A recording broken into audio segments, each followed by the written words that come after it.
Good morning, good morning, good morning. I trust all is well.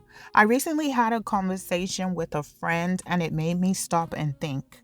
I was telling him that I knew that God wanted me to do something, but I didn't want to do it.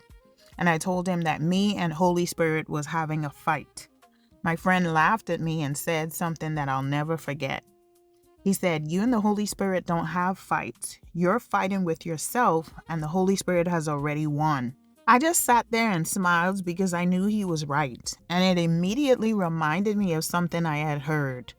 Obedience is when our way and God's way disagree, but our way loses. And that's what obedience really is. If we already wanted to do it, it wouldn't require surrender.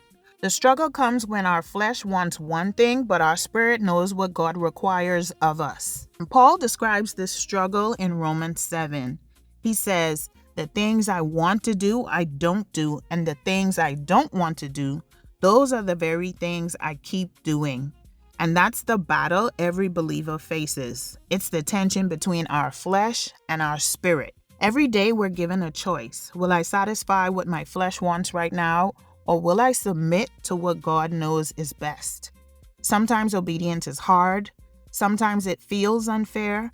Sometimes it costs us relationship and comfort, opportunities, and even our pride.